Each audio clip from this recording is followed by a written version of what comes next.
జై శ్రీమన్నారాయణ. ఆండాల్ దివ్య తిరువడిగలే శరణం. ఈరోజు తిరుప్పావైలో చివరి పాశురం 30వ పాశురం. వంగక్కడల్ కడైంద మాధవనై కేశవనై திங்கள் திருமுகத்து செய்யலைஹார் சென்றிரைஞ்சி அங்கு அப்பறை கொண்டவாத்தை அணிபூதுவை பைங்கமாலத்தன்னுத்தெரியால் பட்டர்பிரான் கோதை சொன்ன சங்கத்தமிழ் மாலை 30 தப்பாமே இங்கு இப்பரிசுரைப்பார் ஈரிரண்டு மால்வரைத்தோல் செங்கல் திருமுகத்து செல்வத் திருமாலால் ஏங்கும் திருவல் பெத்தும் இரும்ப ఏలోరెంబావాయి. ఆండాల్ దివ్య తిరువడిగలే శరణం. జయ శ్రీమన్నారాయణ. మన ఆండాల్ తల్లి ఈ తిరుప్పావై 30వ రోజు సంక్రాంతి. సంక్రాంతి మనకు దక్షిణాదేశం వారి ముఖ్యమైన పండుగ. మన వాళ్ళంతా ఆనందంతో ఉత్సాహంతో ఒక పెద్ద పండుగ చేసుకుంటారు. ప్రకృతిలో వసంత ఋతువులో ఆహ్లాదాన్ని ఇచ్చిన ఈ కాలం మనకు పంటలతో ఒక నిండుతనాన్ని కలిగించే కాలం మన అనుభవిస్తూ ఉంటాం. నెల రోజులు ధనుర్మాస వ్రతం ఆచరించిన గోదాదేవి తనను ఒక గోపికగా భావించి శ్రీరంగంలో వేంచేసి ఉన్న శ్రీరంగనాథుణ్ణి వివాహమాడాలని అనుకుంది. తత్ఫలితంగా శ్రీ విల్లిపుత్తూరు నుండి గోదాదేవిని రప్పించుకొని శ్రీరంగనాథుడు విగ్రహ స్వరూపముతోనే వివాహమాడాడు. గోదాదేవి వ్రతమాచరించి రంగనాథుణ్ణి పొందిన రోజుని భోగి అని అంటాం. రంగనాథుణ్ణి భోగరంగుడు అని అంటారు. భగవంతుని వివాహమాడి వైభోగ్యాన్ని పొందింది కనుక ఆ రోజుకి భోగి అని పేరు. భోగి దాటి మరునాడే సంక్రాంతి, తర్వాత రోజు కనుమ. ఈ 3 రోజులు కలిపితే ఒక అద్భుతమైన పండుగ. దక్షిణాయనం పూర్తయి ఉత్తరాయణం వస్తుంది. దక్షిణాయనం దేవతలు రాత్రి, ఉత్తరాయణం పగలు. రాత్రి మనం విశ్రాంతి తీసుకొని పగలు లోకంలో ప్రవర్తిస్తుంటాం. మనలో ఎలాగైతే పగలు ప్రవృత్తి, ఇక రాత్రి నివృత్తి అయినట్టుగానే దేవతలకు ఉత్తరాయణ ప్రవృత్తి, ఇక దక్షిణాయన నివృత్తి.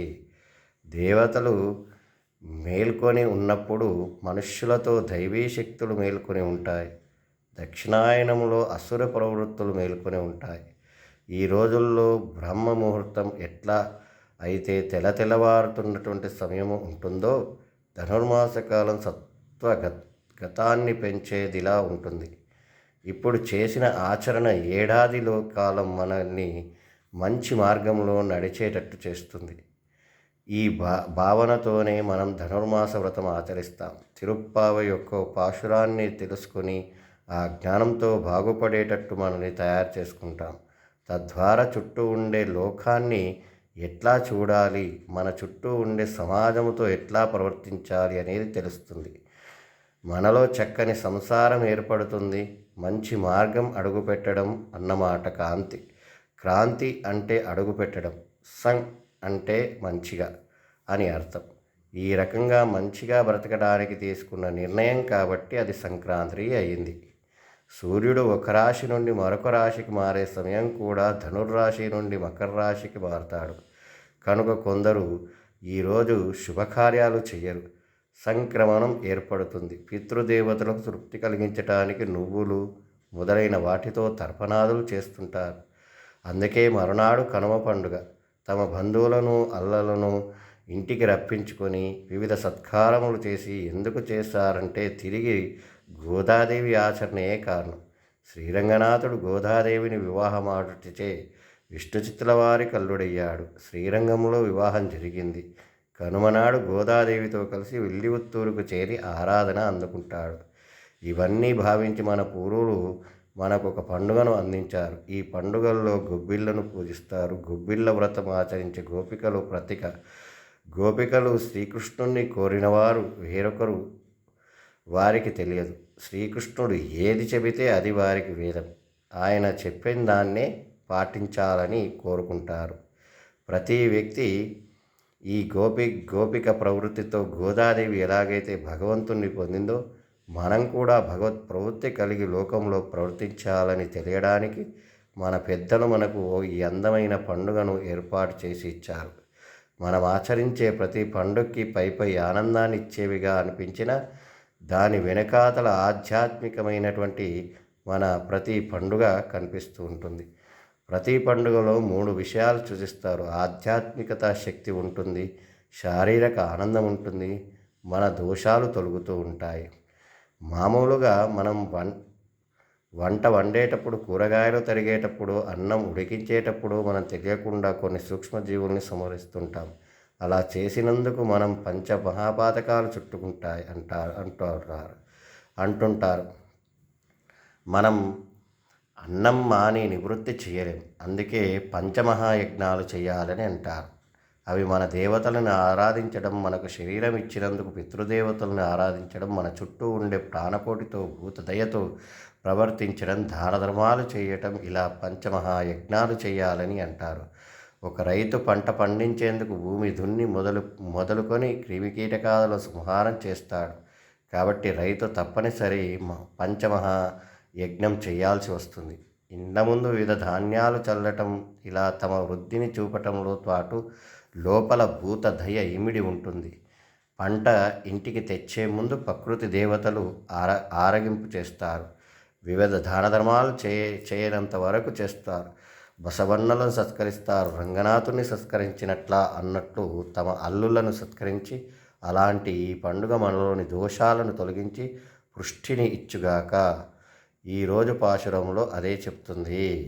వంగక్కడల్ అలలతో కూడిన పాలసముద్రాన్ని కడయిందా చిలికినప్పుడు మాధవనై ఆయన లక్ష్మీదేవిని పొందినవాడయ్యాడు. ఆయనే కేశవుడు. అందుకే కేశం కలవాడు. దేవలోక ఐశ్వర్యాలను వెలికి తీయడానికి పాలసముద్రం మందార పర్వతాన్ని వాసుకి అనే పాముతో దేవతలు అసురులు మైత్రితో చిలికారు. ఆనాడు స్వామివారి మైత్రిని కాపాడడానికి ఎన్నో రూపాలు ధరించాడు. పర్వతం కిందకు పడిపోకుండా కర్మంగా ఒక రూపం పైన పర్వతం నిలిపి ఉండటానికి మనం పైన రూపాన్ని చూస్తాం. అలా మనం కలిసి ఆచరించే తిరుప్పావై ఫలితం ఆయన తప్పక ఇస్తాడు. అలా చిలికినందుకు అమృతమైన అమ్మవారిని పొందిన ఆయన మాధవుడైనాడు. అసలు సాగరమథనం స్వామి జరిపించింది అమ్మను తమ వద్దకు చేరుకోవడానికే అని ఆండాల్ తల్లి అంటుంది. మాధవనై అంటూ రహస్యం చెబుతుంది. షెయిరయ్యార్ భగవత్ కైంకర్య రూపముతో ఆభరణాలు కల షెండిరైంజి ఆ గోపికలు అంగప్పరై కొండవాతై చంద్రుని వలె ప్రకాశించే తింగల్ తిరుముగత్తు శ్రీకృష్ణుని దివ్యానుగ్రహం పొందారు. అనిపూదువై భూమి అలంకారమైన విల్లివత్తూర్లో పింగమాలై తన్ను తెరియాల్ చల్లటి తులసీమాలను ధరించి ఉన్న పట్టరు పిరాన్ విష్ణు చిత్రవారి కూతురైన కోధై గోదాదేవి షొన్న చెప్పి శంగత్తమిర్మాలై తీపైన ఈ పాటల మాలయన 30 తప్పామే 30 పాటలను ఒక్కొక్కటిగా వదలకుండా చెప్పాలి. తిరుప్పావై ఒక మాలిక కదా, ఆ మాలలో ఒక రత్నం లేకున్నా మాల అందం పోతుంది. మరియు ఈ తిరుప్పావై భగవంతుణ్ణి చేరే క్రమమైన మెట్ల మాదిరిగా ప్రతి మెట్టు అవసరమవుతుంది. శంఖం తిరుమగత్తు వాత్సల్యమైన ముఖముతో చల్వత్తిరుమాలాల్ ఉభయ విభూతి అనే ఐశ్వర్యం కలనాథుడు. ఇప్పరిశిరైపార్ ఆయన చల్లని చూపులు తిరుప్పావై చదివే వారిపై ఉంటాయి. ఈరి 2 మాల్వరైతో 2 అస్తములతో ఉన్న ఆయన 4 అస్తములు చేసుకుని 4 పురుషార్థాలు ఇస్తాడు. ఏంగుం తిరువగల్ పెత్తు అన్ని చోట్ల దివ్యానుగ్రహాన్ని పొంది ఇరువంభర్ ఆచరించిన వారు ఆనందాన్ని తప్పక అనుభవిస్తూ ఉంటారు. కాబట్టి ఈ తిరుప్పావై రోజు చదివిన వారికి ఆండాల్ తల్లి మరియు స్వామివారి ఆశీస్సులు ఎప్పుడు కూడా ఉంటూ ఉంటాయి. జై శ్రీమన్నారాయణ. జై శ్రీమన్నారాయణ. ఆండాల్ దివ్య తిరువడిగలే శరణం.